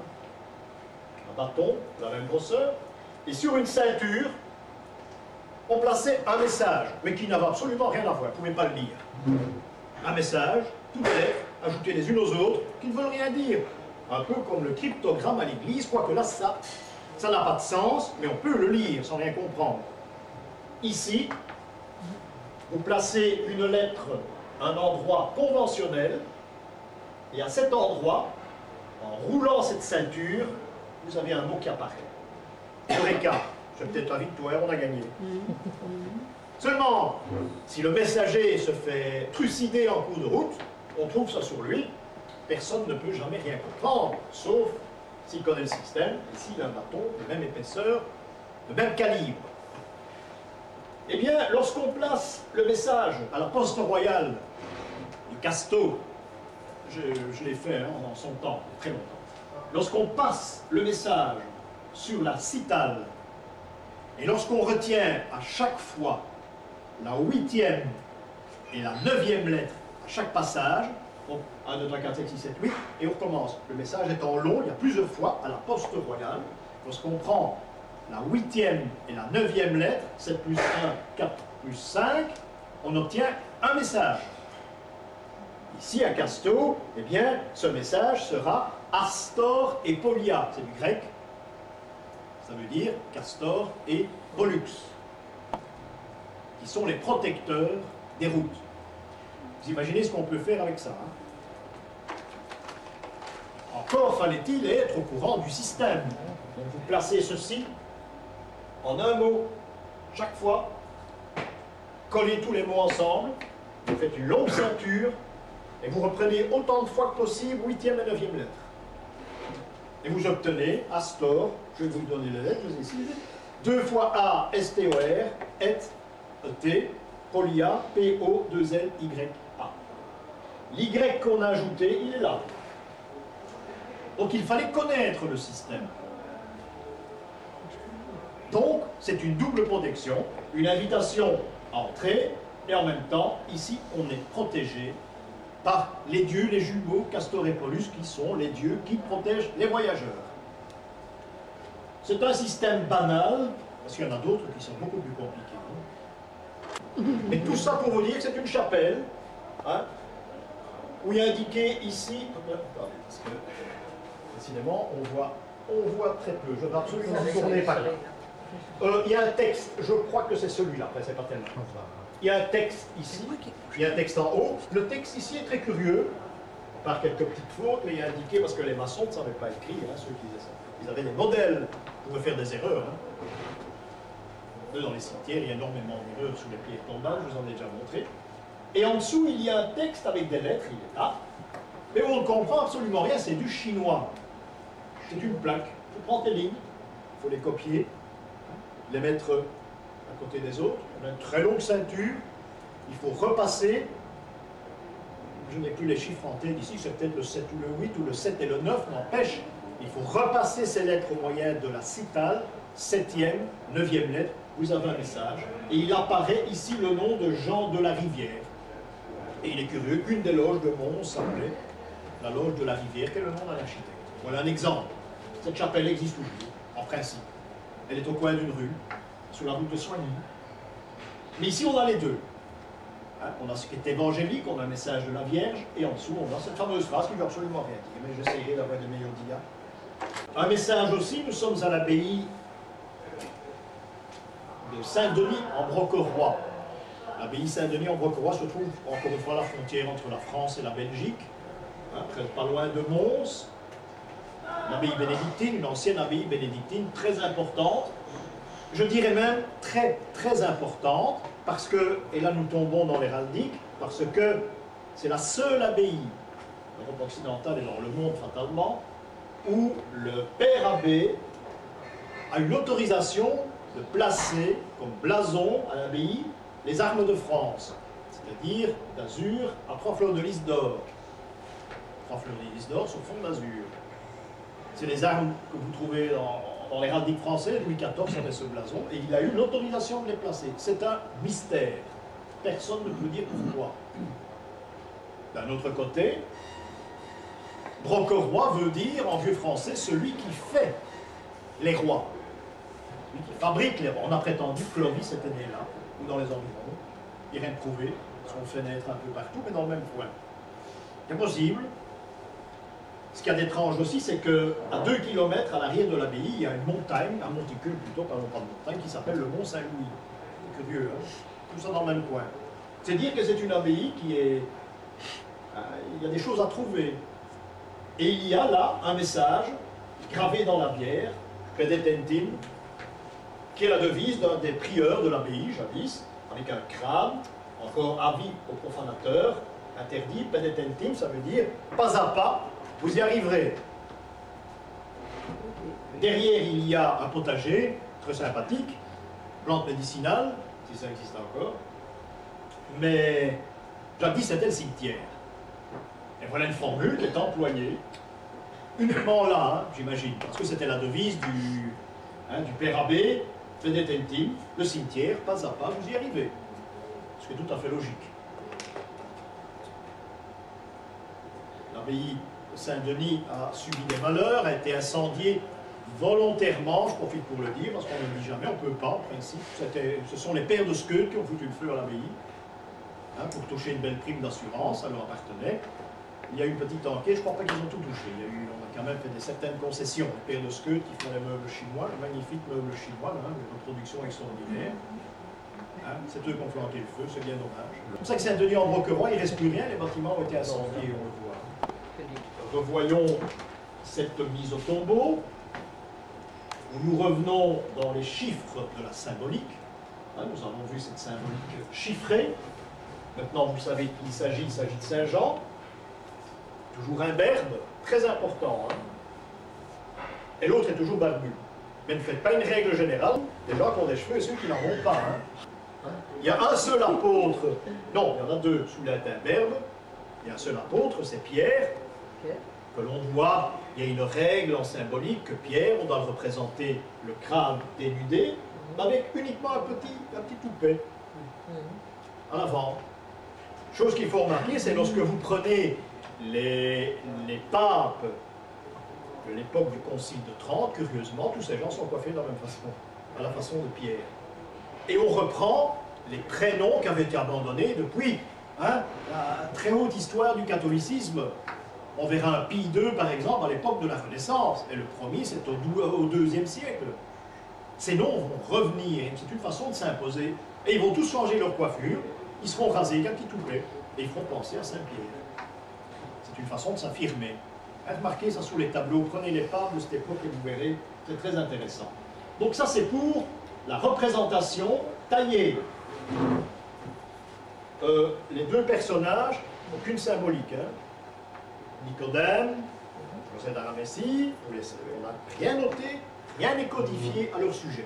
Seulement, il se pourrait que Joseph d'Arimathie est représenté avec un peu plus d'importance, parce qu'il faut savoir qu'il a écrit, entre autres, comme Nicodème d'ailleurs, enfin, c'est la condition que ce soit eux qui l'ait écrit, il a écrit ce qu'on appelle les apocryphes, hein, et l'histoire de Jean Marcal en parle d'ailleurs magnifiquement bien, mais il ne faut pas tout prendre à la lettre non plus, c'est trop beau.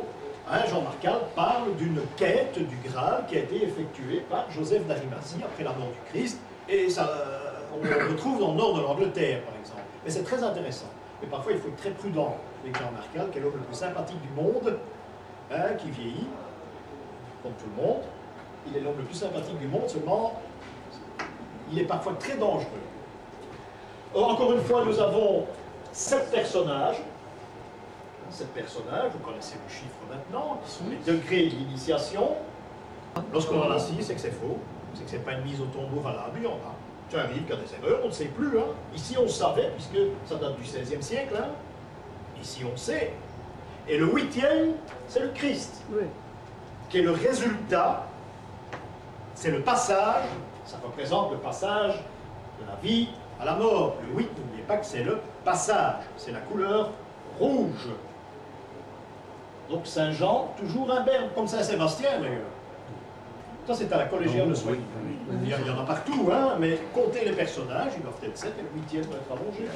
Mais ils doivent être 7 obligatoirement et le 8e doit reposer. S'il n'y en a pas 7, mais ceux qui en a un qui est tombé, on l'a enlevé, on s'est trompé.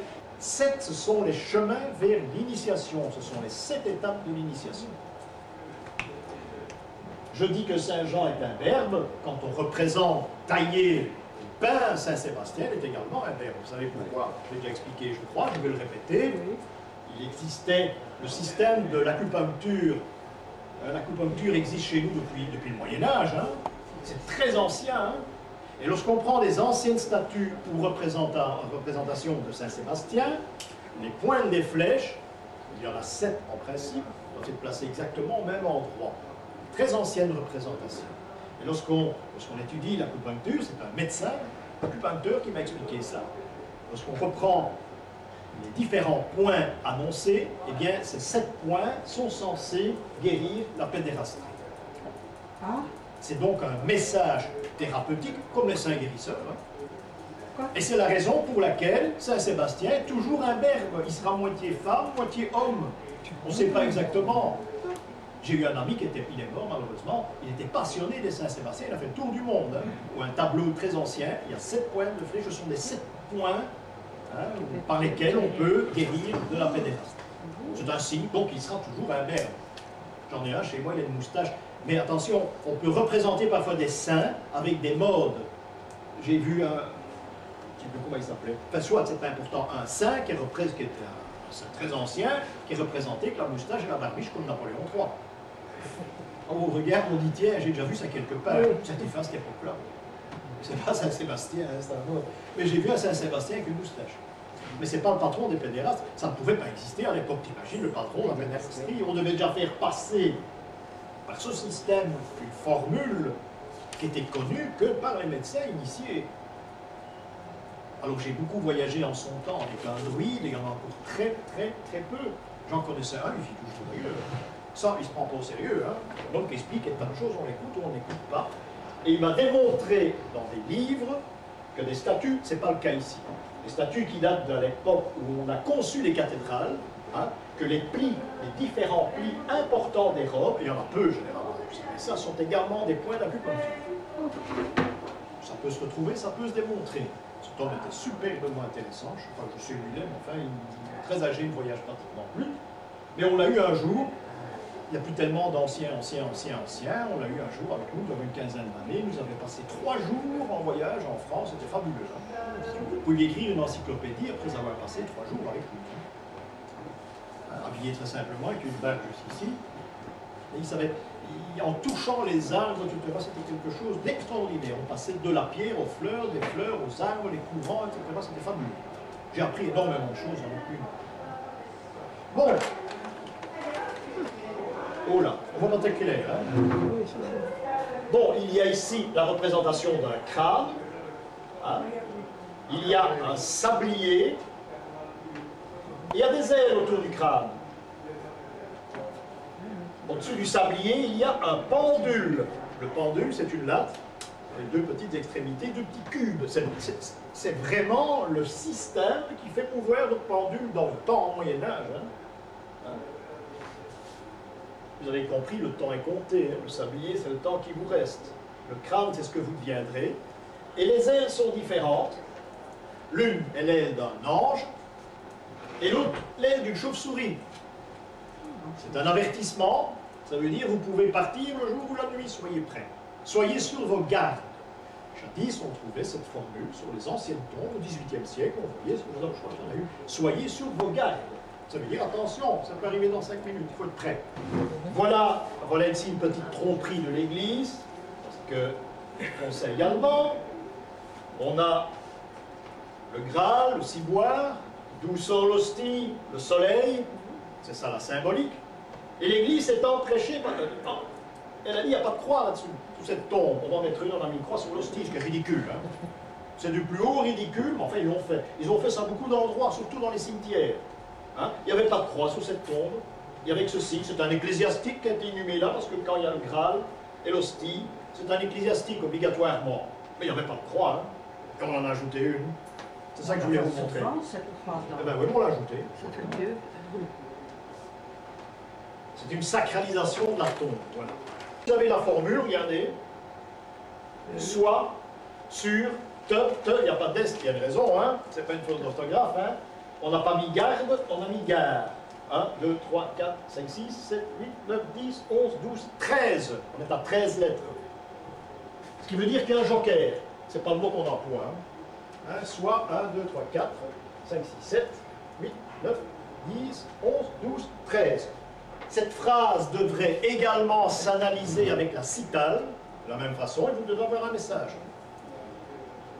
Donc il y a une intruse. Il y a une lettre qui doit servir à rien. On l'appelait le joker, mais c'est certainement pas son nom. Hein. C'est comme ça qu'on appelait ça. Ce genre de pierre tombale que l'on rencontre.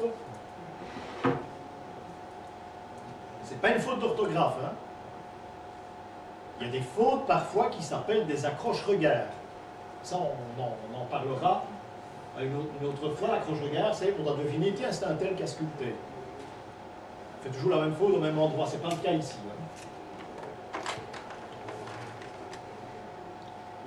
Ça représente un beau Saint-Nicolas, magnifique, un berbe. Pas courant, ça, hein. Avec le samoir, les 3 petits-enfants, et un brave moine qui est à genoux. Je vous conseille d'aller voir, oui, vous conseillez, c'est facile. Je ne sais pas, il y en a qui m'ont peut-être vu avec moi. C'est une pierre tombale qui est impeccable, il n'y a pas une poussière. Mais elle est cachée derrière le lambris d'une église, ce qui veut dire qu'on ne la voit jamais, on ne l'a jamais touchée, elle existe là. A-t-elle servi? J'en sais rien, mais elle est magnifique. Ça vous donne l'idée d'une pierre tombale au Moyen-Âge quand on la posait. Soignée. Ah oui, nous sommes dans le pays des maîtres carriers, ceux qui travaillent la pierre. Hein. Un Saint-Nicolas qui est un berbe, c'est rare. Ici, vous voyez un petit peu mieux. La grande mode au XVIIIe, ce sont ces vases en flammes. Hein. Ici, il y a un Graal également, avec le soleil, il n'y a pas de croix. Oui, il n'y a pas de croix sur ces tombes. Hein. Le crâne ici, encore une fois, une aile d'ange, si vous préférez, et l'aile de chauve-souris. Si vous voyez bien la différence, ça veut dire attention, le moment arrive, on ne s'y attend pas. Si le texte n'était pas relié, ou bien si on avait placé des lettres entre, c'est le procédé de la citale, ce n'est pas nécessaire sur une tombe. Hein. Enfin, ça aurait pu l'être si ce n'était pas une tombe. On aurait pu faire passer l'endroit pour une tombe. Hein. Pourquoi pas? Mais il y avait un message, ce n'est pas le cas ici. Le message de la chapelle tout à l'heure que vous n'avez pas vu, parce que c'était très sombre, mais on a chaque fois placé une lettre ici. Donc ça ne veut absolument rien dire. Hein. Voilà cet exemple de pierre tombale. Le cimetière, l'ancien cimetière de Soigny, était un cimetière où les maîtres carriers, les maîtres maçons se sont lancés, hein, se sont amusés. Hein. Seulement le problème, c'est que tous les ans, il y a des tombes en moins. Alors les messages, eh bien, je vais la décrire, cette tombe. Il y a un texte intéressant qui rappelle l'existence du personnage, son métier. Il s'agit de la tombe d'un maître maçon. Donc c'est quelqu'un qui a, au fur et à mesure, il a obtenu la maîtrise. Il a obtenu la maîtrise et cette tombe nous démontre qu'il a obtenu la maîtrise en passant par les différents stades. Pour obtenir le grade de maître, il fallait obligatoirement passer par le stade d'apprenti, de compagnon et finalement de maître. Elle est décorée, cette tombe, il n'y a pas de croix. Par contre, il y a un fil à plomb ici, comme nous avons vu tout à l'heure sur la marque, hein, qui est le signe de la croix, le signe de croix. Vous avez les outils ici, compas, mais compas qui n'est pas ouvert. Ici, il y a la truelle et le carré, ce qui veut dire qu'il était apprenti. Le losange, vous voulez, il était apprenti. Il est devenu compagnon, donc ça c'est l'apprenti, ça c'est le compagnon, et vous avez en dessous les os, fémur et le crâne. C'est une autre signification, ça veut dire que il est passé par les stades et il est devenu maître. Voilà ce que ça signifie. Le compas fermé, légèrement fermé, mais il dit bien ce qu'il veut dire, il n'est pas ouvert, veut dire que le maçon en question est mort avant qu'il devait mourir. Il était jeune. Une mort qui n'est pas tout à fait normale. C'est le cas ici. Voilà ici une pierre tombale, avec encore une fois le calice, et le taux des initiés. Et la croix du Christ, le taux réel, mais qui viendra le taux des initiés. Et nous retrouvons sur la tombe de ce personnage, de ce prêtre en principe. Voilà le Christ sculpté, ça devait être en principe une ancienne pierre tombale, avec le donateur qui est en prière, et le crâne sculpté, les fémurs, crâne qui est censé représenter la tête d'Adam. Lorsque vous avez un crâne, c'est la tête d'Adam, corps d'Adam en principe, et ça vous situe l'endroit où cela se place, le mont Golgotha, qui signifie en hébreu mont du crâne. C'est important.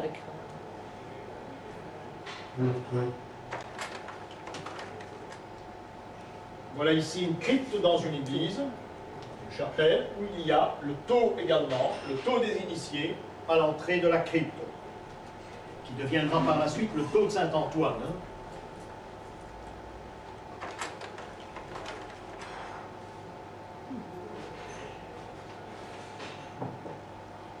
Voilà encore une pierre tombale, que l'on trouve souvent dans le Hainaut avec des attributs, les attributs du métier du personnage, et ici une herse.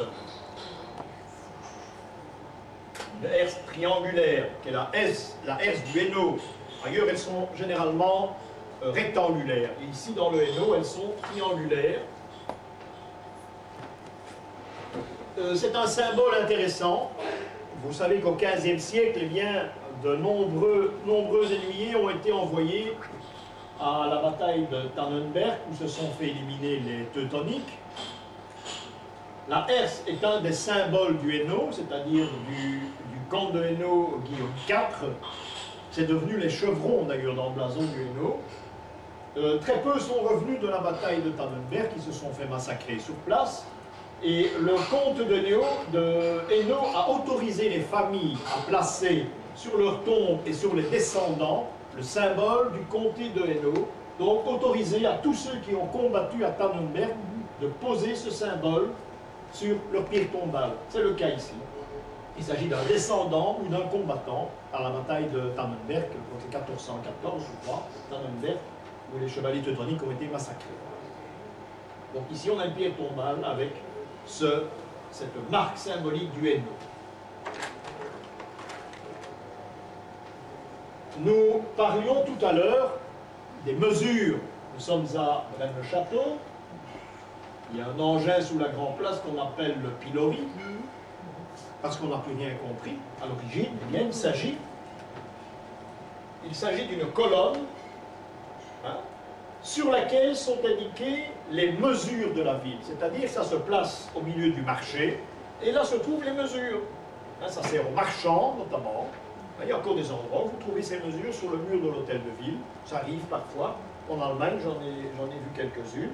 Donc ceci doit reprendre les mesures qui sont usagées sur le marché, du moins ici à Braine-le-Château.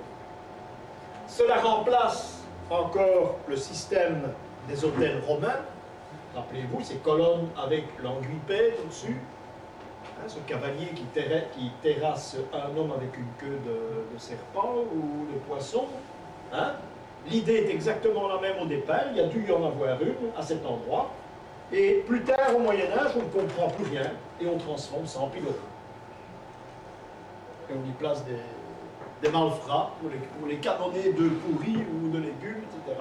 Voilà ce qu'on en a fait. Voilà cette transformation. Mais à l'époque, à Liège, c'est le cas, le perron, c'était ça. C'était ça le perron. Les mesures s'y trouvaient, et pas le symbole des libertés. Une fois qu'on tombe dans le ridicule, on y reste bien. Non, c'était là que se trouvaient les mesures en vigueur à l'endroit où il y avait un marché. C'est le cas pour Braine-le-Château. Ça donnait également l'heure à une époque où il n'y a pas d'horloge. Ça se trouvait au milieu de la place, grande place ou marché, et l'ombre du soleil sur cet engin projetait l'ombre sur le sol et on voyait exactement l'heure à laquelle nous étions. Le clocher de l'église aura la même mission, à l'époque où il n'y a pas d'horloge. Il y aura la même mission, c'est l'ombre du clocher de l'église sur la place. Il y avait même des bornes parfois. On indiquait les heures, les chiffres romains. Et l'ombre du soleil sur le clocher nous donnait l'heure aux différents endroits sur la place où on pouvait le capter. Ça, c'est dans le fond le but premier du clocher de l'église, où il n'y avait pas de montre. C'est comme les nombreux tableaux de Bruegel que nous connaissons chez nous. Il y a souvent des montres dans les clochers des églises, c'est complètement ridicule. Nous sommes au milieu du XVIe siècle, ça veut dire que ces tableaux ne sont pas tous vrais, même si on les fait passer pour des vrais.